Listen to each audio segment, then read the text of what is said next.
नमस्कार सांग मैंने आपण मानु समस्त मो स्टोरी चैनल स्वागत। चलतु कहानी शुणा मितलो कथार गोटे के अच्छी भाग 98 पूर्व भाग जदि शुणी ना जल्दी जल्दी शुणी नियंतु। कहानी शुणी सारी सब्सक्राइब निश्चय करेंगे सांग मैंने आउ लाइक टे करेंगे तापर हाइप भी करेंगे। एबे चलतु कहानी रे आग को बढ़िबा। रूम रे से प्रथमे रंजन उपरे रागी एठी केते मास कटेइछि झरका दे भूत कथा मने पड़िबारु से आपे आपे हसी पकेइला। ए लेखा नानी कौन पाई हसुच एमती आपे आपे जे? लेखा तुरंत कहला तू मते आउ केते दिन एमती नानी बोली डाकिबु जे? एबेठू भाउज बोली डाके। तमे तो एबे भी मो भाई को तू बोली कहूच, बापा को बड़ बापा आउ माँ को बड़ माँ भी कहूच। तमे जेबे ए सबु छाड़िबो मु भी नानी बदले भाउज डाकिबी। लेखा हसु हसु किछि कहिबा पूर्वरु रंजन रूम भीतर को पशि आसी कहला अरे बा रश्मि ताहले बड़ पिला होई गलानी। रश्मि मुह फुलेई कहला भाई तम मन ठारू मोर अधिक बुद्धि बुझिल आउ एते बहादुरी देखानी। आउ नानी जानिछ तमको भाउज डाकिले मते काहेकि अडुआ आउ हस भी लगुछि। अच्छा तोर फाइनल एग्जाम केमिति होइछि? रश्मि खुशी होई कहला बहुत भल होइछि भाई। तापरे मु पीएचडी करी भाबुछि। हाँ आम नाक कांदुरी दीपा मैडम कर केमिति हेला पेपर सबू ता कथा काहेकि पचारुछ? से तो उड़ुछि एइना आकाश रे। हाँ तार भी भल जाइछि पेपर सबू। से दुही कुआडे बुली जिबार अछि बोली कहूथुला। आज की काली केबे जियो बोली कहूथुला कहिला लेखा। रंजन पचाला रश्मि आउ से शांति जेबे विदा नहीं गला किछि नाटक कला कि नहीं? रश्मि हसु हसु कहला भाई कहा कथा कहूचु? कौन किछि बाकी थिला नाटक तार प्रदर्शन करबाकू? मुह पोती पोती बाहरी गला घरू। रेब जेजेमा जानिछ कौन कहले? हौ जहा हेबार हेलाणी पिला लोक भूल भटका होई जाए। लेखा नानीर भाई आम नंदू भाई पाई प्रस्ताव पकेइबाकू। लेखा चमकी उठी पचाला ए कौन कहलु रश्मि? से शांति पुणी आम नंदू पाई? रश्मि कहला अरे नानी भूल तो तमर। से दिन ताकू गाली करू करू कौन कहिल नंदू भाई पाई शांति कथा भाबुथुल बोली? सेही कथा को रेब जेजेमा गला बेले कही जाइछंती। हाँ आउ से शांति ना छाड़ काहा कथा आलोचना करुछे आमे एठी बसी कहिला लेखा मुहर भंगी बदलई। नुआ नुआ जागर नुआ बास्ना रश्मि को खूब प्रफुल्लित करुथुला। संध्यारे रश्मि आउ लेखा गेट बाहर को जाई टिके बुली आसिले। पाख क्वार्टरे से साउथ इंडियन आंटी जनक तांको गेट पाखरे छिड़ा होइतिले। लेखा तांको देखी नमस्ते आंटी बोली कही पचारला केमिति अछंती आपण? से टिके स्मित हास मुहरे खेलई कहले हाँ मु भल अछि। कौन इवनिंग वॉक करुछ कि? हाँ आंटी हसी दे कहला लेखा। दुहे संध्या दीप बसई सारी बसी पड़ले सोफारे। लेखा कहला बुझिलु रश्मि ए दुनिया रे केते प्रकार लोक अछंती। एई आंटी केते आटीट्यूड वाली देखुलु तो तमे किए बोली पचारिलनी? हेले मिसेस सिंह सेई क्वार्टर जेतेबेले रहुथिले ना मोर किछि असुविधा हेउ नथुला। रश्मि भी मुह सुखेई कहला हाँ नानी आजिर समाजे केते चरित्र लोक अछंती जानी हेबनी। भाई केतेबेले ड्यूटी रु आसीबो कि ता कथा काहेकि पचारुछु? समय किछि नाही केतेबेले भी ड्यूटी को डाकिबे। सकाळे लेखा फूल तोलिबाकू उठी जीव बाहरुछि। रश्मि लेखा हातरू चांगुडीटी धरि नै कहला नानी मु एइठी जेते दिन अछि एई कामटा मोर। तमे जाओ अन्य काम कर मु जाउछि फूल तोलिबाकू। रश्मि पछपट कबाड़ खुली फूल तोलिबाकू बाहरु बाहरु सेई साउथ इंडियन आंटी डालाटीए धरी फूल तोलिबाकू आसीछंती। काली लेखा सह से ताकू देखिथिले बोली रश्मि सौजन्य दृष्टि तांको नमस्ते आंटी बोली कहला। से सेतिकी टिके हसी कहले खुशी रे रुह। रश्मि आश्चर्य होई गला। आटीट्यूड वाली आंटी तांको कौन आशीर्वाद देलेनी? आजी आंटी का मूड बोध हुए भल अछि। रश्मि देखिला आंटी टिके चालिबाकू कष्ट अनुभव करुछंती फूल भी तोली पारु नाहंती। रश्मि निज चांगुडीरू अधा फूल तांको डालारे देई कहला आंटी मो ठारू नियंतु। से टिके खुशी होई ताकू कहले गॉड ब्लेस यू बेटा। रश्मि खुशी होई घर भीतर को आसी कहला नानी ए नानी जानिछ से आंटी को मु फूल तोली देली जे मते गॉड ब्लेस यू खुशी रे रुह एमिति केते आशीर्वाद देई देले। लेखा खुशी आउ आश्चर्य होई कहला सतरे रश्मि आजी दिन रे वैष्णोदेवी प्रसाद नहीं देई आसीबा ताहले। ब्रेकफास्ट सारी रंजन ड्यूटी जावाई बाहरुछि। जाऊ जाऊ कहला ଏଇ ଚଣ୍ଡୀ, ତୁ ଆଉ ରଶ୍ମି ଦୁହେଁ ରେଡି ଥିବ ଇଭିନିଂ ଶୋ ପିକ୍ଚର ଦେଖି ଯିବା ପାଇଁ। ଷ୍ଟେସନ ହଲରେ ଭଲ ମୁଭିଟିଏ ଲାଗିଛି। ଲେଖା ଖୁସି ହୋଇ କହିଲା, ସତରେ? ରଞ୍ଜନ ଯେମିତି ରୁମ୍ ଭିତରେ ପଶିଛି, ଲେଖା ତା ଗାଲରେ ଚୁମାଟିଏ ଦେଇ କହିଲା, ଆଜି ତୋ ଉପରେ କାହିଁକି? ରଞ୍ଜନ ଖୁବ୍ ପ୍ରେମରେ ଲେଖାକୁ ନିଜ ଆଡ଼କୁ ଟାଣି ଆଣି କହିଲା, ମୋ ୟୁନିଫର୍ମରେ ସିନ୍ଦୁର ଲାଗିଯିବ ଯେ। ଡ୍ୟୁ ରହିଲା। ରଞ୍ଜନ ବାହାରିଗଲା ଡ୍ୟୁଟି। ଲେଖା ଆଉ ରଶ୍ମି ଅପେକ୍ଷା କରିଛନ୍ତି ରଞ୍ଜନ ପାଇଁ ପିକ୍ଚର ହଲ୍ ଯିବାକୁ। ହେଲେ ତାର ଦେଖା ନାହିଁ। ସେ ଫେରିଲା ରାତି 10ଟାରେ। ଲେଖାର ରାଗ ଆଉ କିଏ ଦେଖେ? ରେଡି କରେଇ ଦେଇ ନିଜର ଦେଖା ନାହିଁ। ଲେଖା ରାଗି ଯାଇ ମୁହଁ ଫୁଲେଇ ରଶ୍ମିକୁ କହିଲା, ରଶ୍ମି ଖାଇବୁ ବସ। ଆଉ ଘରେ ଯିଏ ଅଛନ୍ତି ତାକୁ ବି ଡାକି ବାଢ଼ି ଦେଉଛି। ରଶ୍ମି ହସି ପକେଇ କହିଲା, ଆଉ ଘରେ କିଏ ଅଛି କି ନାନୀ? ରଞ୍ଜନ ଯେମିତି ଲେଖାର ହାତ ଧରି କିଛି କହିବା ଆଗରୁ ଲେଖା ତା ହାତ ଛିଞ୍ଚାଡ଼ି ଦେଇ କହିଲା, ରଶ୍ମି ମିଛୁଆ ଲୋକଙ୍କ ସହ ମୁଁ କଥା ହୁଏନି। ଆରେ ବାପରେ, ଏତେ ରାଗ?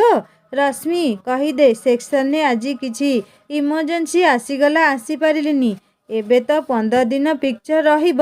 ହଉ କହିଦେ ରଶ୍ମି, ଆର ରବିବାର ଦିନ ନିଶ୍ଚୟ ନେଇଯିବି। ଲେଖା କହିଲା, ରଶ୍ମି କହିଦେ ମୁଁ ଆଉ ଯିବିନି କେବେ କାହା ସହ ଫିଲ୍ମ ଦେଖିବାକୁ। ବହୁତ ହୋଇଗଲା ଫିଲ୍ମ ଦେଖା। ମୋର କ'ଣ ଇଜ୍ଜତ ସମ୍ମାନ ବୋଲି କିଛି ନାହିଁ? ରଶ୍ମି ଏଇଥିରେ ସମ୍ମାନ ହାନି କେମିତି ହେଲା? ସମୟ ହେଲାନି, ଆସିପାରିଲିନି। ଲେଖା ରାଗିଯାଇ କହିଲା, ରଶ୍ମି ତାକୁ କହିଦେ ଏବେ। ମଣିଷର ମନ ଭାଙ୍ଗିବା ସହ ନିଜର ସମ୍ମାନ ବି ନଷ୍ଟ ହୋଇଯାଏ। ଶେଷରେ ରଶ୍ମି ରାଗିଗଲା ଦୁହିଁଙ୍କ ଝଗଡ଼ା ଦେଖି। କହିଲା, ତମେ ଦୁହେଁ କାନ୍ଥ ବାଡ଼କୁ ଲଗେଇ ଯିଏ ଯାହାର କଥା ହୁଅ। ମୋ ନାମ ଦୁହେଁ କେହି ବି ଧରନି। ଆରେ ଭାଇ, ତୁ ବି ଯଦି ଆସିପାରିବୁନି କାହିଁକି କହୁଥିଲୁ ଆଜି ନେଇଯିବି ବୋଲି? ଯଦି ଜାଣିଲୁ ଲେଟ୍ ହେବ କଲ୍ କରି ନ ଜଣେଇଲୁ କାହିଁକି? ଆମେ ଦୁହେଁ ତୁ ଏବେ ଆସିବୁ ଏବେ ଆସିବୁ ଭାବି ତୋ ବାଟକୁ ଅନେଇଛୁ। ଲେଖା ତୁରନ୍ତ କହିଲା, ସେଗୁଡ଼ା କାହିଁକି ତାକୁ କହୁଛ? ସେ ଜିନିଷ ବୁଝେନି କିଛି। ଆଉ ନାନୀ, ତମେ ବି ଆଜି ନହେଲା ନାହିଁ ପରେ ଯିବୁ ଦେଖିବାକୁ। ଏଇଥିରେ ମୋ ଭାଇ ଉପରେ ଏତେ ରାଗୁଛ? ହଁ ହଁ, ଆହୁରି ରାଗିବି। ବୁଝିଲ ରଶ୍ମି, ତମେ ୟାକୁ ଜାଣିନ ଜମା। ମତେ ଭୋକ ହେଲାଣି, ମୁଁ ମୋର ଖାଇ ଦେଇ ଯାଉଛି। ତମେ ଦୁହେଁ ଝଗଡ଼ା ହୁଅ, ଦୁହେଁ ଦୁହିଁଙ୍କୁ ଆହୁ ଯାହା ବାକି ଅଛି ଜାଣ। ରଶ୍ମି ଠିକ୍ ଜାଣିଛି, ସେ ଖାଇଦେଇ ଗଲେ ଦୁହେଁ ଝଗଡ଼ା ମେଣ୍ଟେଇ ଖାଇବେ। ଝଗଡ଼ା ତ ନାମକୁ ମାତ୍ର। ପରସ୍ପର ହୃଦୟରେ ତ ସାଗରଠାରୁ ବିଶାଳ ପ୍ରେମ ସିନ୍ଧୁ ଅନୁରାଗର ଲହଡ଼ି ମାରୁଛି। ରଶ୍ମି ଏକୁଟିଆ ଖାଇଦେଇ ଶୋଇବାକୁ ଗଲାବେଳେ କହିଲା ରଞ୍ଜନ କାନରେ, ଭାଇ ତୁ ତୋର ଦେଖେ ତୋ ଚଣ୍ଡୀକୁ କେମିତି ବୁଝେଇବୁ। ମୁଁ ମୋର ଯାଉଛି। ଆଜି ନାନୀ ସତରେ ବୋଧହୁଏ ରାଗିଛନ୍ତି ଆଉ। ରଶ୍ମି ଶୋଇବାକୁ ଯାଇ ଝରକା ଖୋଲିଦେଇ ଅନ୍ଧାରକୁ ଅନେଇଲା। ସମ୍ପୂର୍ଣ୍ଣ ନୂଆ ନୂଆ ଜାଗା, ଆଉ ଏ ଅନ୍ଧାର ଆଲୁଅ ବି ନୂଆ ଲାଗୁଛି। ବାହାରୁ କିଛି ପବନ ଛୁଇଁଗଲା ରଶ୍ମିର ମୁହଁକୁ, ଆଉ ଯେମିତି କିଛି କହିଗଲା କାନରେ ତାର। ରଶ୍ମି ଖୁବ୍ ଆମୋଦିତ ହେଲା। ଏମିତି କ'ଣ ଯାଦୁ ଅଛି କି ଏଠାକାର ପବନରେ? ପୁଣି ଫେରିଲା ରଞ୍ଜନ ଆଉ ଲେଖା ପାଖକୁ। ଭାବୁଛି ସତରେ ଏଇ ଭାଇ ଆଉ ଲେଖା ନାନୀର ସମ୍ପର୍କଟା ଏତେ ଗଭୀର ଯେ ତାକୁ କଳନା କରିବା ବି ସମ୍ଭବ ନୁହଁ। ଦୁହିଁଙ୍କ ଭିତରେ ବୁଝାମଣା ବି ଏମିତି, କେହି ତା ଭିତରେ ପଶି ବି ପାରିବେନି। ସେ ଏବେ ବିଛଣାଟିଏ ଗଡ଼ି ପଡ଼ିଲା। ପିଜି ସରିବା ଯାଏ ସେ କେବେ ନିଜ ବିଷୟରେ ଭାବିନି। କେମିତି ଜୀବନ ସାଥୀଟିଏ ଭଗବାନ ତା ଜୀବନରେ ରଖିଛନ୍ତି ସେ ବିଷୟରେ ତ ସେ କେବେ ଭାବିନି କି ଭାବିବାକୁ ସମୟ ପାଇନି। ଲେଖା ନାନୀ ଆଉ ରଞ୍ଜନ ଭାଇ ପରି ଯୋଡ଼ିତ ଲକ୍ଷରେ ଗୋଟେ। ଆଉ କହନ୍ତି ଯୋଡ଼ିତ ସ୍ୱର୍ଗରେ ତିଆରି କରି ଭଗବାନ ବହୁତ ଆଗରୁ ରଖିଥାନ୍ତି। ସେମିତି ତା ପାଇଁ କିଏ ନା କୋଉଠି ନିଶ୍ଚୟ ଥିବ। ସେ ହସିଲା ମନେ ମନେ। ସେ ପୁଣି ଭାବୁଛି ଯୋଡ଼ି ଜୀବନ ସାଥୀ ବିଷୟରେ। ପଦାର୍ଥ ବିଜ୍ଞାନର ଛାତ୍ରୀ ସେଇ ବାସ୍ତୁବାଦର ପରିସର ଭିତରୁ ବାହାରି ଆଜି ନିଜ ଜୀବନ ଆଉ ଜୀବନ ସାଥୀ ବିଷୟରେ ଭାବୁଛି। ସେ ନିଜକୁ ନିଜେ କହିଲା, ଆରେ ଆଜି କି ଯୋଗରେ ରାତି ପାହିଥିଲା ଯେ? ରଶ୍ମି ଖାଇସାରି ଯିବା ପରେ ଲେଖା ଖୁବ୍ ରାଗ ତମତମ ହୋଇ କିଚେନ୍ ସଫା କରିବାରେ ଲାଗିଛି। ସବୁ ରଖାରଖି କରିଦେଇ ଶୋଇପଡ଼ିବ ସେ। ନା, ସେ ଖାଇବନି ଆଜି ରାତିରେ। ବହୁତ ରାଗ ଆସୁଛି ରଞ୍ଜନ ଉପରେ। ନିଜକୁ କ'ଣ ବୋଲି ଭାବୁଛି କି ସେ? ଧୀରେ ଧୀରେ ରଞ୍ଜନ ଯାଇ କିଚେନ୍ ଦୁଆର ପାଖରେ ଠିଆ ହୋଇ ଲେଖାକୁ ନିହାରୁଛି ଆଉ ମନ୍ଦ ମନ୍ଦ ହସୁଛି। ଆହା, ଚଣ୍ଡୀର କି ରାଗ ଆଜି। ବିଚାରୀ ମୁଭି ଦେଖି ପାରିଲାନି। ଆହା ଲୋ ମୋ ଚଣ୍ଡୀଟା। ଲେଖା ପୁଣି ଭାବୁଛି ବିଚରା ଇଭିନିଂରେ କିଛି ଖାଇଛି କି ନାହିଁ କେଜାଣି। ସେ ନ ଖାଇଲେ ରଞ୍ଜନ ବି ଉପାସ ଶୋଇବ। ହେ ଭଗବାନ, ମଣିଷ କି ଅଡ଼ୁଆରେ ପଡ଼ିଲା। ରାଗି ବି ହେବନି ମନ ଭରି। ଯାହା ହେଲା ହେଲା, ଅବଶିଷ୍ଟ ରାଗ କାଲିକି ବାହାର କରିବି। ଏବେ ତାକୁ ଡାକି ଖୁଆଇବାକୁ ପଡ଼ିବ। ସେ ଖୁବ୍ ତେଜରେ ବୁଲି ପଡ଼ିବା ବେଳେ ଠିଆ ହୋଇଥିଲା ରଞ୍ଜନ ଦେହରେ ପିଟି ହୋଇଗଲା। ଆଉ ରଞ୍ଜନ ଖୁବ୍ ମଜବୁତରେ ଲେଖାକୁ ନିଜ ଛାତିରେ ଚାପି ଧରି କେବଳ ତା ମୁହଁକୁ ଅନେଇ ହସିବାକୁ ଲାଗିଲା। ଏଇ ମତେ ଛାଡ଼େ ବେହିଆ, ସେ ଘରେ ରଶ୍ମି ଅଛି ଯେ, ଲାଜ ବି ନାହିଁ ମୁହଁରେ ତୋର। ରଞ୍ଜନ ପୁଣି ସେମିତି ହସୁଥିଲା। ଏମିତି ପାଗଳ ପରି ହସୁଛୁ କ'ଣ? ମତେ ଛାଡ଼, ଖାଇବା ଖାଇ ଶୋଇବୁ ଯା। ରଞ୍ଜନ ଆହୁରି ଆକର୍ଷଣରେ ତାକୁ ନିଜ ଆଡ଼କୁ ଟାଣି ଆଣି ବାହୁର ଘେରରେ ଚାପି ଧରିଥିଲା। ଏଇ କ'ଣ କରୁଛୁ ତୁ? ମତେ ଆଜି ଖୁବ୍ ରାଗ ଆସୁଛି ତୋ ଉପରେ, ଛାଡ଼ ମତେ କହିଲି ବା। ରଞ୍ଜନ ଏଥର ମୁହଁ ଖୋଲିଲା। ସେମିତି ହସୁ ହସୁ କହିଲା, ଗଡ୍, ମୁଁ ଭାବିଲି ଚଣ୍ଡୀ ଆଉ କେବେ କଥା ହେବନି ବୋଲି। ଏମିତି କାନ୍ଥ ବାଡ଼କୁ ଲଗେଇ ମୋ ସହ କଥା ହେବ ଆଉ। ଚୁପ୍ କର କହୁଛି। ଆମେ ଦୁହେଁ ରେଡ଼ି ହୋଇ କେତେ ସମୟ ଯାଏ ଅପେକ୍ଷା କଲୁ ତୋତେ। ତୋ କଥା ବିଶ୍ୱାସ କରିବାର ହିଁ ନଥିଲା ମୋର। ସରି ବାବା, ସରି। ଭୋକ ହେଲାଣି, କିଛି ଖାଇନି ଆଜି ସନ୍ଧ୍ୟାରେ। ସବୁ ରାଗ କୁଆଡ଼େ ନିଆଁରେ ପାଣି ପଡ଼ିଲା ପରି ଶାନ୍ତ ହୋଇଗଲା ଲେଖାର। ସେ ରଞ୍ଜନ ଆଖିକୁ ଅନେଇ କହିଲା, ହଉ ଛାଡ଼, ଖାଇବା ଚାଲ ଏବେ। ତୁ ଖୁବ୍ ବଦମାସ, ରାଗିବାକୁ ବି ଦେବୁନି ମତେ। ଆଉ ତୋ ରାଗ ଛେନା ଗୁଡ଼, ଛାଡ଼ ମତେ। ଆଉ ମୋ ରାଗ। ଏତିକି କହି ଲେଖା ରଞ୍ଜନ ଗାଲରେ ମିଠା ଚୁମାଟିଏ ଆଙ୍କିଦେଲା। ରଞ୍ଜନ ବାହୁ ବନ୍ଧନ ଯେମିତି ଟିକିଏ ହୁଗୁଳା ହୋଇଛି। ଲେଖା ଦୌଡ଼ିଲା ଡାଇନିଂ ଟେବୁଲ ଆଡ଼କୁ। ରଶ୍ମି ଶୋଇ ଶୋଇ ଭାବୁଛି, ଆରେ ଦୁହିଁଙ୍କର ରାଗ ଶାନ୍ତ ହେଲା କି ନାହିଁ, ନହେଲେ ଦୁହେଁ ଉପାସ ଶୋଇ ପଡ଼ନ୍ତୁ। ସେ ଧୀର ପାଦରେ ଉଠି ଆସି ଦେଖିଲା ଡାଇନିଂ ଟେବୁଲରେ ଦୁହେଁ ଖାଇବା ଖାଉଛନ୍ତି। ଲେଖା ନାନୀ ଖୁବ୍ ଖୁସିରେ ହସ ହସ ହୋଇ ରଞ୍ଜନ ପାଟିରେ ଖାଇବା ଖୁଆଇ ଦେଉଛି। ରଶ୍ମି ମୁଣ୍ଡରେ ହାତ ଦେଇ ଭାବୁଛି, ହେ ଭଗବାନ, ଆଉ ଅଧଘଣ୍ଟା ଆଗରୁ ଦୁହେଁ କଥା ହେଉନଥିଲେ। ଲେଖା ନାନୀର ଯୋଉ ରାଗ ନା, ଆଉ ଏବେ। ସେ ଖୁସି ହୋଇ ଫେରି ଆସିଲା ନିଜ ବିଛଣାକୁ। ଯାହା ହଉ, ଝଗଡ଼ା ମେଣ୍ଟିଗଲା ଦୁହିଁଙ୍କର ଆଉ। ଝରକା ଦେଇ ବାହାରକୁ ଅନେଇଲା ସେ ପୁଣି ଥରେ। ସାଉଥ୍ ଇଣ୍ଡିଆନ୍ ଆଣ୍ଟିର ଆଉ ଗୋଟିଏ ବେଡ୍ରୁମରେ ଲାଇଟ୍ ଜଳୁଛି। ଝରକା ପାଖରେ ଜଣେ ସୁଦର୍ଶନ ଯୁବକ ଚେୟାର ଉପରେ ବସି ତାହାରି ରୁମ୍ ଆଡ଼କୁ ଅନେଇଛି। ସେ ସଙ୍ଗେ ସଙ୍ଗେ ରୁମ୍ର ଲାଇଟ୍ ଅଫ୍ କରିଦେଲା ଆଉ ଝରକାର ପରଦା ଟାଣିଦେଲା। ସେ ଯୁବକ ଜଣକ ବି ନିଜ ରୁମ୍ ଲାଇଟ୍ ଅଫ୍ କରିଦେବାର ରଶ୍ମି ଜାଣିପାରିଲା। ଆରେ କେଡ଼େ ଛତ୍ରାଟିଏ କିରେ! ସେ ଲାଇଟ୍ ଲିଭେଇଲା ବୋଲି ତୁରନ୍ତ ସେ ବି ଲିଭେଇ ଦେଲା ବେ। ଏମିତି କେମିତି ଲୋକ ସବୁ ଏ ଦୁନିଆରେ ଅଛନ୍ତି ସତେ? ବିଛଣାରେ ଗଡ଼ି ପଡ଼ିଲା ପୁଣି ଥରେ ରଶ୍ମି। ଆର ରୁମ୍ରୁ ତା ଭାଇ ଭାଉଜଙ୍କ ମୃଦୁ ହାସ୍ୟ ରୋଳ ଶୁଭୁଛି। ମନେ ମନେ ହସିଲା ଆଉ କହିଲା, ଦୁଇଜଣ ଯାକ ପୂରାପୂରି ନୌଟଙ୍ଗୀବାଜ। ଟିକିଏ ଆଗରୁ ଝଗଡ଼ା ଲାଗୁଥିଲେ, ମୁହଁ ଫୁଲାଫୁଲି, ଆଉ ଏବେ ନା। ପୁଣି ଥରେ ରଶ୍ମି ଉଠିପଡ଼ି ଲାଇଟ୍ ଅନ୍ କରି ପାଣି ଗ୍ଲାସଟି ପିଇ ସାରି ରଖିବାକୁ ଯାଇ ଦେଖିଲା ସେ ଯୁବକ ଜଣକ ଲାଇଟ୍ ଅନ୍ କଲେ। ରଶ୍ମି ପୁଣି ଥରେ ଝଟ୍ କରି ଲାଇଟ୍ ଅଫ୍ କରି ଶୋଇବାକୁ ଚେଷ୍ଟା କଲା। ସେଇ ଅପରିଚିତଙ୍କୁ ମନେ ମନେ ଛତରା ବାତରା ଲଫଙ୍ଗା କହି ଗାଳି ଦେଇ ଶୋଇପଡ଼ିଲା। ସକାଳ ହେଲାଣି।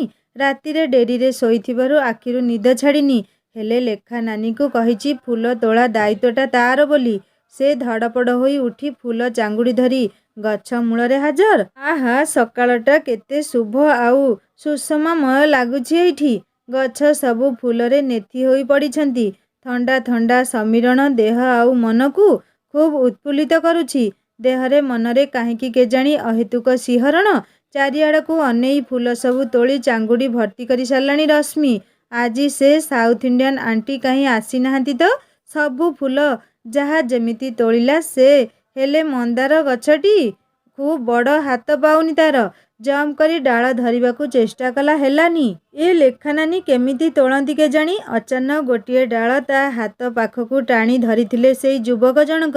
ରଶ୍ମି ଏଇ ପରିସ୍ଥିତିରେ କ'ଣ କରିବ? ନା ଯାଇପାରୁଛି, ନା ରହି ଝୁଙ୍କି ଆସିଥିବା ଡାଳରୁ ଫୁଲ ତୋଳି ପାରୁଛି। ସେ ଯୁବକ ଜଣକ ଇଂଲିଶରେ କହିଲେ, ତୋଳିନିଅ, ଦେଖୁଛ କ'ଣ ପାଇଁ? ମୁଁ କେତେ ସମୟ ଏମିତି ଛିଡ଼ା ହେବି ଯେ? ରଶ୍ମିକୁ ଲାଜ ବି ଲାଗୁଛି। କେମିତି ଚୁଟି ସବୁ ଆଲୁରୁ ବାଲୁରୁ କରିଯାଇଛି।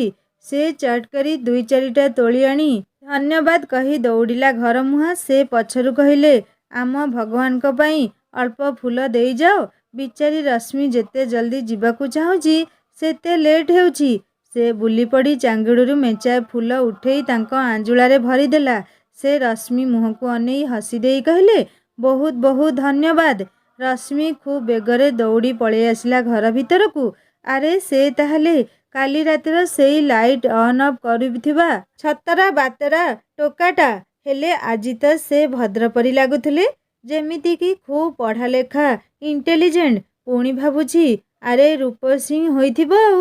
ରଞ୍ଜନ ଡ୍ୟୁଟି ବାହାରିଗଲାଣି। ଲେଖା କହିଲା, ରଶ୍ମି ଚାଲ ସେ ସାଉଥ୍ ଇଣ୍ଡିଆନ୍ ଆଣ୍ଟି ଘରକୁ ପ୍ରସାଦ ଦେବା ବାହାନାରେ ତାଙ୍କ ଘରକୁ ଯିବା। ଆଉ ଟିକେ ଭଲ କରି ଦେଖି ଆସିବା ସେ କେମିତି ଲୋକ ବୋଲି। କାଲି ରାତି କଥା ମନେ ପକେଇ ରଶ୍ମି କହିଲା, ନାନୀ ମୁଁ ଯିବି କାହିଁକି? ତମେ ରହିବ ଏଇଠି, ଦୋସ୍ତି ବି ତମେ କରିବ। ମୋତେ କାହିଁକି ଡାକୁଛ ଯେ? ଏଇ ଚାଲେ ମୋ ସହ। ମୁଁ ଏକୁଟିଆ କେମିତି ଯିବି ଯେ? ଦୁହେଁ ମାତା ବୈଷ୍ଣୋଦେବୀଙ୍କ ପ୍ରସାଦ ହାତରେ ଧରି ତାଙ୍କ ଘରକୁ ଚାଲିଲେ। ଲେଖା ବେଲ୍ ବଜେଇଲା। କବାଟ ଖୋଲିଲେ ସେ ଆଣ୍ଟି ଜଣକ। ଅଚାନକ ଏ ଦୁହିଁଙ୍କୁ ଦେଖି ସେ ଟିକେ ଆଶ୍ଚର୍ଯ୍ୟ ହୋଇଗଲେ। ଡାକିଲେ, ଆସ ଆସ, ଭିତରକୁ ଆସ। ବାହାରେ କାହିଁକି ଛିଡ଼ା ହେଲ? ଭିତରକୁ ଧୀର ପାଦରେ ପଶୁ ପଶୁ ଲେଖା ପଚାରିଲା, ଆଣ୍ଟି ଆପଣଙ୍କ ଗୋଡ଼ ଭଲ ହେଲାଣି? ଲେଖା ମୁହଁକୁ ସେ ଟିକେ ବିସ୍ମୟରେ ଅନେଇଲେ। ତାଙ୍କର ଗୋଡ଼ ପେନ୍ ହେଉଛି ଭଲ ନାହିଁ ବୋଲି ଲେଖାକୁ କେମିତି ଜଣା? ସେ ବି ତାଙ୍କ ଦୁହିଁଙ୍କ ପାଖରେ ବସି ପଡ଼ିଲେ। ସେ କହିଲେ, ହଁ ଏବେ ଟିକେ ଆରାମ ଲାଗୁଛି।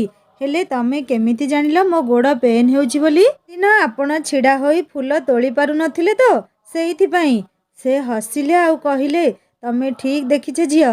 ସେଦିନ ବାଥରୁମ୍ରେ ସ୍ଲିପ୍ ହୋଇ ପଡ଼ିଗଲି ଯେ ଏବେ ତ ପେନ୍ କମ୍ ଅଛି, ନହେଲେ 2 ଦିନ ଏମିତି କଷ୍ଟ ପାଇଲି। ସୋ ପେନ୍ଫୁଲ୍। ଆଚ୍ଛା ତମ ନାମ କ'ଣ ଝିଅ? ଶ୍ରୀଲେଖା। ଆଉ ଏ ମୋ ନଣନ୍ଦ ରଶ୍ମି। ଅଙ୍କଲ ଡ୍ୟୁଟି ଗଲେଣି? ହଁ ସେ କେତେବେଳୁ ଡ୍ୟୁଟି ବାହାରି ଗଲେଣି। ଆଣ୍ଟି ଆପଣଙ୍କ ପାଇଁ ବୈଷ୍ଣୋଦେବୀଙ୍କ ପ୍ରସାଦ ଆଣିଥିଲି। ପ୍ରସାଦ ନିଅନ୍ତୁ। ଆଗରୁ ଏଇ କ୍ୱାର୍ଟରରେ ଯିଏ ରହୁଥିଲେ ସେ ଏବେ ଜମ୍ମୁରେ ପୋଷ୍ଟେଡ୍ ଅଛନ୍ତି। ତେଣୁ ତାଙ୍କ ଘରକୁ ଯାଇ ମା ବୈଷ୍ଣୋଦେବୀଙ୍କର ଦର୍ଶନ ହୋଇଗଲା।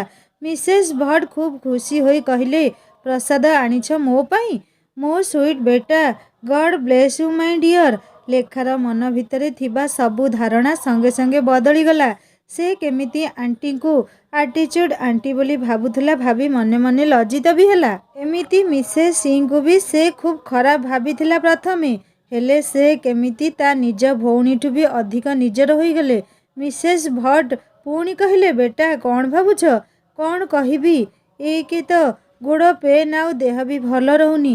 ସେଇଥିପାଇଁ କୁଆଡ଼େ ଯିବାକୁ ଇଚ୍ଛା ହୁଏନି। ତମେମାନେ ଯୋଉଦିନ ଆସିଲ ତା 2 ଦିନ ପୂର୍ବରୁ ବାଥରୁମ୍ରେ ପଡ଼ିଗଲି। ସେଇପାଇଁ ତମମାନଙ୍କୁ ୱେଲକମ୍ ବି କରିପାରିଲିନି। ଏମିତି କଷ୍ଟ ହେଉଥିଲା ଯେ କାହା ସହ କଥା ହେବାକୁ ବି ଇଚ୍ଛା ହେଉନଥିଲା। ନାଇଁ ଆଣ୍ଟି ଆପଣ ରେଷ୍ଟ ନିଅନ୍ତୁ, ଆଉ ଜଲ୍ଦି ଭଲ ହୋଇଯାଆନ୍ତୁ। କିଛି ଦରକାର ହେଲେ ମୋତେ ଡାକିଦେବେ। ୱିଙ୍ଗ୍ କମାଣ୍ଡର ମିଷ୍ଟର ଶ୍ରୀନିବାସ ଭଟ୍ଟଙ୍କ ସ୍ତ୍ରୀ ମିସେସ୍ ବିନ୍ଦୁ ଭଟ୍ କର୍ଣ୍ଣାଟକର ବେଲାରୀ ନିବାସୀ। ସର୍ଭିସକୁ ଆସିବା ପରେ ହିନ୍ଦୀ ଶିଖିଛନ୍ତି ମିସେସ୍ ଭଟ୍। ତେଣୁ ଏବେ ବି ତାଙ୍କୁ ଭଲରେ ହିନ୍ଦୀ ଆସେନି। ସେ ତେଣୁ ଇଂଲିଶରେ କଥା ହେବାକୁ ପସନ୍ଦ କରନ୍ତି। ସେଇଥିପାଇଁ ବି ଲେଖା ତାଙ୍କୁ ଘମଣ୍ଡି ଆଣ୍ଟି ବୋଲି ଭାବୁଥିଲା। ସେ ନିଜକୁ ଭାବୁଥିଲା, ଛି କାହା ବିଷୟରେ ନ ଜାଣି ଏମିତି ମନ ଭିତରେ ମତ ପୋଷିବା ଠିକ୍ ନୁହଁ। ମିସେସ୍ ଭଟ୍ ପୁଣି ଉଠିଲେ ସେମାନଙ୍କ ପାଇଁ କ'ଣ ଟିକେ ଚା' ପାଣି ବ୍ୟବସ୍ଥା କରିବାକୁ। ଲେଖା ତୁରନ୍ତ କହିଲା, ନାଇଁ ଆଣ୍ଟି ଆମେ ଚା' ପିଇବୁନି, ଆପଣ ଏଇଠି ବସନ୍ତୁ।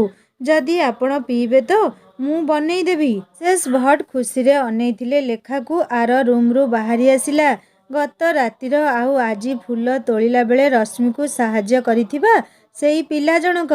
ଅଚାନକ ରଶ୍ମିକୁ ନିଜ ଘରେ ଦେଖି ତା ମୁହଁରେ ଖେଳିଗଲା ତାଜା ତାଜା ହସ ଯେ ନାହିଁ। ରଶ୍ମି ଆଖିରେ ଆଖି ମିଶିବାରୁ ତାଙ୍କ ମୁହଁରେ ସ୍ମିତ ହସ ଆହୁରି ଗଭୀର ବାରି ହୋଇ ପଡ଼ୁଥିଲା। ରଶ୍ମି ମଧ୍ୟ ଲାଜରେ ମୁହଁ ତଳକୁ ପୋତି କହିଲା, ନାନୀ ଯିବା ଚାଲ। ରୋଷେଇ କରିବନି କି? ଡେରି ହେଲାଣି ପରା। ମିସେସ୍ ଭଟ୍ ଓଡ଼ିଆ ବୁଝି ନ ପାରି ପଚାରିଲେ, କ'ଣ ହେଲା ଝିଅ? ତୁରନ୍ତ ରଶ୍ମି ହସିଦେଇ କହିଲା, ଆଣ୍ଟି ଆମେ ପରେ ଆସିବୁ। ରୋଷେଇ ହେଇନି ତ ସେଇ କଥା କହୁଥିଲି ୟାଙ୍କୁ। ଲେଖା ତୁରନ୍ତ ମିସେସ୍ ଭଟ୍ଙ୍କୁ ପଚାରିଲା, ଆଣ୍ଟି ଆପଣଙ୍କ ରୋଷେଇ ତ ହୋଇନଥିବ, ଆପଣ କଷ୍ଟ କରି କରିବେନି? ମୁଁ ଦେଇଯିବି ଆଜି। ସେ ଖୁସି ହୋଇ କହିଲେ, ସୋ ସୁଇଟ୍ ମାଇ ଡିଅର୍, ତମେ ବ୍ୟସ୍ତ ହୁଅନି, ମୁଁ କ'ଣ ଟିକେ କରିନେବି। ଆଉ ଦୋସା ବ୍ୟାଟର ଅଛି, ସାମ୍ବର ବି ଅଛି, ଆଡଜଷ୍ଟ ହୋଇଯିବ। ଲେଖା ଆଉ ରଶ୍ମି ମିସେସ୍ ଭଟ୍ଟଙ୍କ ଘରୁ ଆସି ସୋଫା ଉପରେ ବସି ପଡ଼ିଲେ। ପିଲାଟି ରଶ୍ମିର ପରିଚୟ ପାଇଲାନି ବୋଲି ଟିକିଏ ଅପସେଟ୍ ହୋଇ ନିଜ ରୁମ୍ରେ ପଶିଯାଇ ରଶ୍ମିର ଝରକା ଆଡ଼େ ଅନେଇଲା। ରଶ୍ମି କହିଲା, ନାନୀ ଏଇ ସାଉଥ୍ ଇଣ୍ଡିଆନ୍ ଲୋକ ସବୁ ଲଞ୍ଚରେ ଦୋସା ସାମ୍ବର ଖାଇ ରହିଯାଉଛନ୍ତି। ଏଇ ସେମିତି କହନି ରଶ୍ମି। ତୋ ଭାଗ୍ୟରେ ଯଦି ସାଉଥ୍ ଇଣ୍ଡିଆନ୍ ପୁଅଟିଏ ଭଗବାନ ଲେଖିଥିବେ କ'ଣ କରିବ ପୁଣି?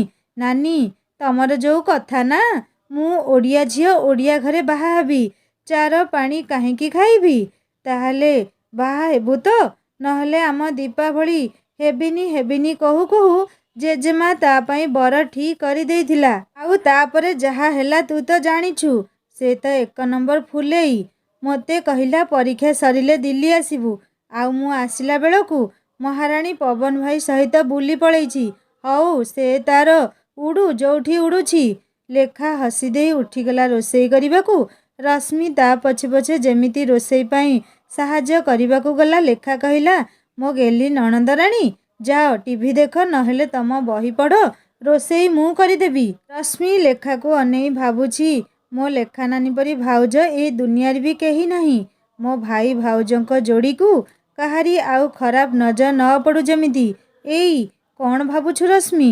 ପବନ ଦୀପା ବୁଲିଗଲେ ଯାଆନ୍ତୁ ସେମାନେ, ଆମେ ବି ଯିବା କୋଉଠି ବୁଲି। ଆଉ ରଞ୍ଜନ ଡ୍ୟୁଟି ଟିକେ କମ୍ ହେଉ ତାପରେ ଯାଇ ଯିବା। ରଶ୍ମି ଟିଭି ଖୋଲି ବସି ପଡ଼ିଲା। ହେଲେ ମନଟା କାହିଁକି ଭିତରେ ଭିତରେ ଅଶାନ୍ତି ଲାଗୁଛି, ଯେମିତି କୋଉଠି କିଛି ଅଭାବ ରହିଯାଇଛି ବୋଧେ। କ'ଣ ଅଭାବ?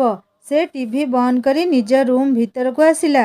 ଝରକାରେ କାଲିଠାରୁ ପରଦା ପଡ଼ିଛି, ଆଉ ଉଠେଇବାକୁ ସାହସ କରିନି ସେ।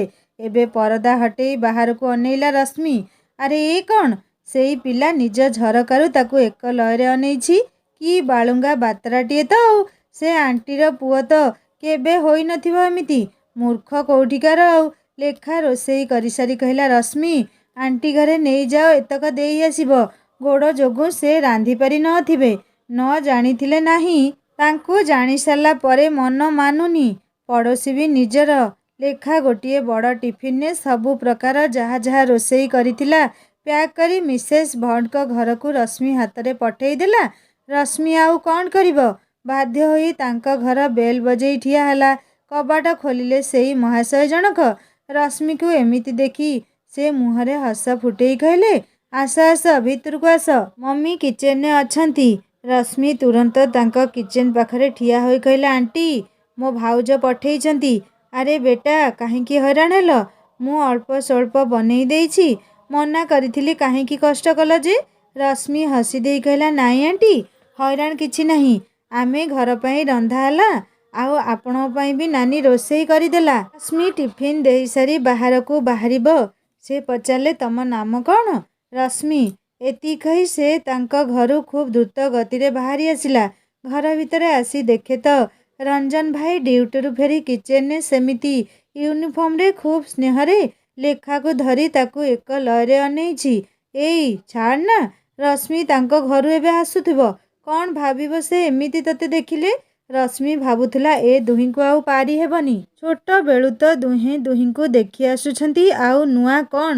ଭାଇ ଦେଖୁଛି ଲେଖା ନାନୀ ମୁହଁରେ ଯେ। ରଶ୍ମି କହିଲା, ନାନୀ ତାଙ୍କ ଘରେ ଦେଇ ଆସିଲି ସବୁ। ଏତିକି କହି ନିଜ ରୁମ୍କୁ ଆସି ଝରକା ଆଡ଼େ ଅନେଇଲା ବାହାରକୁ। ସେଇ ମହାଶୟ ତାକୁ ଦେଖୁଥିଲେ ପୁଣି ଥରେ କେମିତି ଅବୁଝା ଆଖିରେ। ରଶ୍ମିର କଥା ଶୁଣି ଲାଜରେ ରଞ୍ଜନକୁ ଦୂରକୁ ଠେଲି ଦେଇ କହିଲା, ଏଇ ପାଇଁ ତୋତେ ବେହିଆ ବୋଲି ମୁଁ କହେ ସବୁବେଳେ। ରଶ୍ମି କ'ଣ ଭାବିଥିବ କେଜାଣି? ଏ ଲେଖା ନାନୀ ବି ଭାଇ ସହିତ ରହି ପୁରାପୁରି ବେହିଆଣୀ ହୋଇଗଲେ। ହଁ, ଏଥିରେ ଲାଜ କରିବାର କ'ଣ ଅଛି ଯେ? ମୋତେ ବେହିଆ କହୁଛୁ, ଆଉ ବେହିଆର ସ୍ତ୍ରୀ କ'ଣ ବେହିଆଣୀ? ମୋତେ ଏମିତି କାହିଁକି ଅନେଇଥିଲୁ, ଆଉ ମୋ ମୁହଁରେ କ'ଣ ଦେଖୁଥିଲୁ? ରଞ୍ଜନ ଆଉ କିଛି ନ କହି ମୃଦୁ ମୃଦୁ ହସି ଦେଇ ଫ୍ରେଶ୍ ହେବାକୁ କିଚେନରୁ ବାହାରି ଯାଉ ଯାଉ ଭାବୁଛି, ଚଣ୍ଡୀ କେମିତି ଜାଣିବୁ ତୁ ତୋ ମୁହଁରେ କ'ଣ ଦେଖୁଥିଲି ବୋଲି? ତୋ ସ୍ନେହ, ପ୍ରେମ, ଭଲ ପାଇବା, ଆଉ ତୋର ମିଛିମିଛିକା ରାଗ କେମିତି ଦିନକୁ ଦିନ ମୋ ପାଇଁ ବଢ଼ି ଚାଲିଛି, ସେଇଆ ହିଁ ଦେଖୁଥିଲି। ରଶ୍ମି ଏଥର ବାଳୁଙ୍ଗା, ଛତରା, ମୂର୍ଖ ବୋଲି ମନେ ମନେ ଗାଳି ଦେଇ ଝରକା ବନ୍ଦ କରି ପରଦା ପକେଇ ଦେଲା। ଲେଖା କିଚେନରୁ ଡାକୁଥିଲା, ରଶ୍ମି ଭାତ ଥଣ୍ଡା ହେଉଛି, ଜଲ୍ଦି ଖାଇବାକୁ ଉଠି ଆସ। ସେ ମୁହଁ ଧୋଇ ଖାଇବା ପାଇଁ ବସିଲା। ରଞ୍ଜନ ଖାଉ ଖାଉ ପଚାରିଲା, ଆଜି କ'ଣ କିଛି ସ୍ପେଶାଲ ଅଛି କି? ଏତେ ଆଇଟମ୍, ମିଠା, କ୍ଷୀରି ଏସବୁ କ'ଣ? ଲେଖା ଟିକେ ରଞ୍ଜନକୁ ଚିଡ଼େଇବାକୁ କହିଲା, ହଁ ମୁଭି ଦେଖେଇ ନେବା ଖୁସିରେ ତ ଏସବୁ ତୋ ପାଇଁ ରୋଷେଇ କରିଛି। ରଞ୍ଜନ ମୁରୁକି ହସି କହିଲା, ରଶ୍ମି ଦେଖ ଦେଖ ତୋ ନାନୀ କେମିତି କମେଣ୍ଟ ମାରୁଛି ମୋତେ। ଦିନରାତି ଏମିତି ମୋତେ ସହିବାକୁ ପଡ଼ୁଛି। ତୋ ଭାଇ ବିଚରା ପତିଟିଏ ହୋଇ ରହିଗଲା। ଲେଖା ରାଗି ଯାଇ ତାକୁ ଅନେଇଲା, କହିଲା ରଶ୍ମି ତାହେଲେ ମୁଁ ତୁମ ସହ ଘରକୁ ଚାଲିଯିବି। ମୋର ବଡ଼ ମା ଆଉ ବଡ଼ ବାପା କେତେ ଭଲ, ମୁଁ ସେଇଠି ତାଙ୍କ ପାଖରେ ରହିବି। ରଞ୍ଜନ ଗଳାରେ ଯେମିତି କ'ଣ ଅଟକିଗଲା, ସେ କାଶିବା ଆରମ୍ଭ କଲା। ଦେଖ ରଶ୍ମି, ମୋତେ ଛାଡ଼ି କେମିତି ପଳେଇବ ବୋଲି କହୁଛି ତୋ ନାନୀ। ରଶ୍ମି ଏଥର ଚିଡ଼ି ଉଠି କହିଲା, ମୋତେ ସେ ଭିତରକୁ କାହିଁକି ଟାଣୁଛ ଦୁହେଁ? ତେଲିଆ ତେଲିଆ ମିଶିଯିବ ଆଉ ମୁଁ ତ ପୂରାପୂରି ବାଦ ପଡ଼ିଯିବି ଆଉ। ତା କଥା କାହିଁକି ଶୁଣୁଛୁ ରଶ୍ମି? ଜାଣିନୁ ତାକୁ ତୁ? 1 ନମ୍ବର। କ'ଣ 1 ନମ୍ବର? କିଛି ନାହିଁ ମ। ହଁ, ଆମ ପଡ଼ୋଶୀ ତାଙ୍କୁ ପଟେଇ ଦେଇଛି ଆଜି। ମିସେସ୍ ଭଟ୍ ତାଙ୍କ ଗୋଡ଼ ଫ୍ରାକ୍ଚର ଅଛି, ତାଙ୍କୁ ଦେବି ବୋଲି ଆଉ ଟିକିଏ ଆଇଟମ୍ ରାନ୍ଧିଲି। ତାଙ୍କୁ କେମିତି ଲାଗିଥିବ କେଜାଣି? ଚଣ୍ଡୀ ରାନ୍ଧିଛି, ଭଲ କେମିତି ନ ହେବ ଯେ। ହଉ, ମୋତେ ଏବେ ଯେତେ କମେଣ୍ଟ କଲୁଣି ଆଉ ସହି ହେଉନି। ଆଜି ଦୁହେଁ ରେଡ଼ି ଥିବ 6ରୁ 9ଟା ସୋଜ୍ ପାଇଁ। ଲେଖା ଆଉ ରଶ୍ମି ପରସ୍ପର ମୁହଁ ଚାହିଁ ଇସାରାରେ କହୁଥିଲେ, ମେଡ଼ିସିନ କାମ କରିଛି ତାହେଲେ ଆଉ। ମୁଭି ଯିବାକୁ ଦୁହେଁ ନଣନ୍ଦ ଭାଉଜ ଖୁବ୍ ଟିପ୍ଟପ୍ ରେଡ଼ି ହୋଇଗଲେ। ସନ୍ଧ୍ୟା 6ଟାରେ 3 ଜଣ ଯାକ ଷ୍ଟେସନ ହଲ୍ରେ ପହଞ୍ଚିଲେ। ରଶ୍ମିର ଆଖି ଚାରିପଟେ ଘୂରି ବୁଲୁଛି। ନୂଆ ଜାଗା ଖୁବ୍ ଭଲ ଲାଗିଲା ତାକୁ। ତା ଭାଇର କେତେଜଣ ପରିଚିତଙ୍କ ସହ ରଶ୍ମିର ସାକ୍ଷାତ ହେଲା। ହଲ୍ ଭିତରେ ପଶି ଯିଏ ଯାହାର ସିଟ୍ରେ ବସିଲେ। ରଞ୍ଜନ ପାଖରେ ଲେଖା, ତାପରେ ରଶ୍ମି। ଅଚାନକ ରଶ୍ମି ତା ବାଁ ସାଇଡ଼୍ରେ କିଏ ବସିଛି ବୋଲି ଅନେଇ ଦେଖିଲା, ସେଇ ଆଣ୍ଟିର ପୁଅ ବାତେରା ମହାଶୟଟା। ଏ ଭଗବାନ, ଏମିତି କେମିତି ଯୋଗ ହେଲା? ସେ ଲେଖାକୁ ବି କ'ଣ କହିବ? ତା ଲେଖା ନାନୀ ଆଉ ରଞ୍ଜନ ଭାଇ ଆଉ କୋଉ ଦୁନିଆରେ ବିଚରଣ କରୁଛନ୍ତି। ଆଉ ବାମପଟେ ସେଇ ଛତରା ଟୋକାଟା। ସେ ସିଧା ଅନେଇଲା ମୁଭି ସ୍କ୍ରିନ୍କୁ। ମଝିରେ ମଝିରେ ସେ ଟେରେଇ ସେ ପିଲାକୁ ଦେଖି ଅନୁମାନ କଲା ସେ ତାକୁ ହିଁ ଦେଖୁଛି। ରଶ୍ମି ଏବେ କେବଳ ସମୟ ଦେଖୁଛି, ମୁଭି କେତେବେଳେ ସରିବ। 3 ଜଣ ଯାକ ମୁଭି ଶେଷ ପରେ ରେଷ୍ଟୁରାଣ୍ଟରେ ଖାଇ ଘରକୁ ଫେରିଲେ। ରାତିରେ ରଶ୍ମି ଆଉ ଝରକା ଖୋଲିଲା ନା ସେଆଡ଼େ ଅନେଇଲା। ଓହୋ, କି ପିଲା ସେ କେଜାଣି? ସକାଳେ ସେ ଖୁବ୍ ଶୀଘ୍ର ଉଠିଗଲା ଫୁଲ ତୋଳିବା ପାଇଁ। ସେ ଚାହୁଁନଥିଲା ସେଇ ବାତେରା ପିଲା ସହ ଦେଖା ହେଉ ବୋଲି। ସେ ଦେଖିଲା ଆଜି ସେ ଆସିନି। ଆଣ୍ଟି ଆସିବେ ଯଦି ଫୁଲ ତୋଳିବାକୁ ଖୁବ୍ ଭଲ ଲାଗିବ। ସେ ମନ ଖୁସିରେ ଫୁଲ ସବୁ ତୋଳି ମନ୍ଦାର ଗଛକୁ ଅନେଇଲା। ଏତେ ବଡ଼ ଗଛ ଯେ ହାତ ପାଉନି। ଆଉ ମନ୍ଦାର ଫୁଲ ବିନା ଲେଖା ନାନୀର ପୂଜା ସମ୍ପୂର୍ଣ୍ଣ ହେବନି। ଅଚାନକ ସେଦିନ ପରି ଗଛ ଡାଳ ଝୁକେଇ ଧରିଥିଲେ ସେ। ରଶ୍ମି ସେ ପିଲା ଆଡ଼େ ନ ଦେଖି ମନ୍ଦାର ଫୁଲ ତୋଳି ପକେଇଲା। ପୁଣି ତାକୁ ଦେବାକୁ ପଡ଼ିବ। ସେ ସେଇ ପିଲା ହାତରେ ଫୁଲ ଦେବାକୁ ନିଜ ଚାଙ୍ଗୁଡିରୁ ଫୁଲ ଉଠେଇଲା। ସେ ଫୁଲ ନେଉ ନେଉ ପଚାରିଲେ, କ'ଣ ପଢ଼ୁଛ ତମେ ଏବେ? ରଶ୍ମି ମନେ ମନେ ଭାବୁଛି, ଓହୋ, ପଣ୍ଡିତଟାଏ ତ ଆଉ ମୋ ପଢ଼ା କଥା ପଚାରୁଛି। ସେ ଗର୍ବର ସହିତ କହିଲା, MSc physics honours final exam ଦେଇଛି। ଅଚାନକ ସେଇ ପିଲା ଓଠରେ ଖୁସିର ଚମକ ଖେଳିଗଲା। ସେ ସେମିତି ହସୁ ହସୁ ଆଉ ଥରେ ପୁନରାବୃତ୍ତି କଲେ, ଫିଜିକ୍ସ। ରଶ୍ମି ଭାବୁଛି, ଆହା, ଯେମିତି ଫିଜିକ୍ସରେ ସବୁ ଜାଣିଛି ଆଉ। ରଶ୍ମିର ଭାବନା ନ ସରୁଣୁ ସେ ଫିଜିକ୍ସରେ ଗୋଟିଏ ପ୍ରଶ୍ନ ପଚାରିଲେ। ରଶ୍ମି ଯେମିତି ସେଇଠି ବେହୋସ ହୋଇଯିବ। ଏ ବାତେରାକୁ ଏମିତି ଫିଜିକ୍ସର ପ୍ରଶ୍ନ କେମିତି ଆସୁଛି? କ'ଣ ଉତ୍ତର ଆସୁଛି କି ନାହିଁ? ଯଦି ନ ଆସୁଛି ତ କୁହ, ମୁଁ କହିଦେବି। ରଶ୍ମି ଉତ୍ତର ଦେଇସାରି ଖୁବ୍ ଦ୍ରୁତ ଗତିରେ ଘର ଭିତରକୁ ପଶିଗଲା। ସେ ପଛରୁ କହୁଥିଲେ, ଲିସିନ୍ ଲିସିନ୍ ରଶ୍ମି, ବ୍ରେକଫାଷ୍ଟ ଲେଖା ଆଜି ବହୁତ ପ୍ରକାର ଓଡ଼ିଆ ଡିସ୍ ବନେଇ ଖୁବ୍ ଆଦରରେ ରଞ୍ଜନକୁ ବାଢ଼ି ଦେଲା। ଆଜି ତାର ଲେଟ୍ ହେଲାଣି ଡ୍ୟୁଟି ପାଇଁ। ସେ କ'ଣ ଟିକେ ଖାଇଦେଇ ବାହାରି ଗଲାଣି। ଲେଖା ରଶ୍ମି ହାତରେ ମିସେସ୍ ଭଟ୍ଟଙ୍କ ପାଇଁ ବ୍ରେକଫାଷ୍ଟ ପ୍ୟାକ୍ କରି ପଠେଇ କହିଲା, ଯାଅ ଜଲ୍ଦି ଦେଇ ଆସ ତାଙ୍କ ଘରେ। ମୁଁ ଯିବିନି, ତମେ ଯାଅ ଦେଇ ଆସୁନ ନିଜେ। ଏଇ ଯାଉଛୁ କି ନାହିଁ? ରଶ୍ମି ଟିଫିନ୍ ନେଇ ତାଙ୍କ ଘର ବେଲ୍ ବଜେଇଲା। କବାଟ ଖୋଲିଲେ ସେଇ ମହାଶୟ ଜଣକ। ତାଙ୍କ ନାମ ବି ସେ ଜାଣିନି। ରଶ୍ମି ତାଙ୍କୁ ଦେଖି ପଚାରିଲା, କାହାନ୍ତି? ବ୍ରେକଫାଷ୍ଟ ଆଣିଥିଲି ତାଙ୍କ ପାଇଁ। Only for mom. ରଶ୍ମି ଚୁପ୍ ହୋଇ ଭିତରକୁ ପଶିଗଲା। ସେ ଧୀର ସ୍ୱରରେ ଡାକିଲା, ଆଣ୍ଟି ଆଣ୍ଟି କୋଉଠି ଆପଣ? ସେ ପୁଣି ପଛରୁ ଆସି କହିଲେ, ମମି ସେଇ ରୁମ୍ରେ ଅଛନ୍ତି। ରଶ୍ମି ସେଇ ରୁମ୍ ଭିତରେ ପଶିଯାଇ କହିଲା, ଆଣ୍ଟି ନମସ୍କାର। ଆଉ ଥରେ ଆଖି ବୁଲେଇ ଆଣିଲା ଘର ରୁମ୍ ଭିତର ସାରା। ଏଇଟା ତ ସେ ମହାଶୟଙ୍କ ରୁମ୍। ଏଇ ଝରକାରୁ ତ ସେ ତାକୁ ବାତେରାଙ୍କ ପରି ଅନେଇ ରହେ। ହେଲେ ତା ଆଖି ଖୋଲା ରହିଗଲା ରୁମ୍ ସାରା। ସାଙ୍ଗମାନେ, ରଶ୍ମି ଏମିତି ରୁମ୍ ଭିତରେ କ'ଣ ଦେଖିଲା ଯେ ଆଶ୍ଚର୍ଯ୍ୟ ହୋଇ ଆଖି ବଡ଼ କରି ଚାହିଁ ରହିଲା। ତାହା ଶୁଣିବା ନେକ୍ସଟ ପାର୍ଟରେ। କାହାଣୀ କେମିତି ଲାଗିଲା ମୋତେ କମେଣ୍ଟ କରି ଜଣାଇବେ। ଆଉ ଯଦି ଭଲ ଲାଗିଥାଏ ସବସ୍କ୍ରାଇବ୍ କରି ବେଲ୍ ଆଇକନ୍ ନିଶ୍ଚୟ ଦବାଇ ଦେବେ। ହିନ୍ଦୀ ଷ୍ଟୋରି ଚ୍ୟାନେଲକୁ ଭିଜିଟ୍ କରନ୍ତୁ ସାଙ୍ଗମାନେ। ସୁନ୍ଦର କାହାଣୀଟିଏ ଅପଲୋଡ଼ ହେଇଛି। କାହାଣୀ ଶୁଣିସାରି ସବସ୍କ୍ରାଇବ୍ କରି ବେଲ୍ ଆଇକନ୍ ଦବାଇ ଦେବେ। ରହୁଛି, ଦେଖା ହେବା ନେକ୍ସଟ ପାର୍ଟରେ। ନମସ୍କାର, ଜୟ ଜଗନ୍ନାଥ।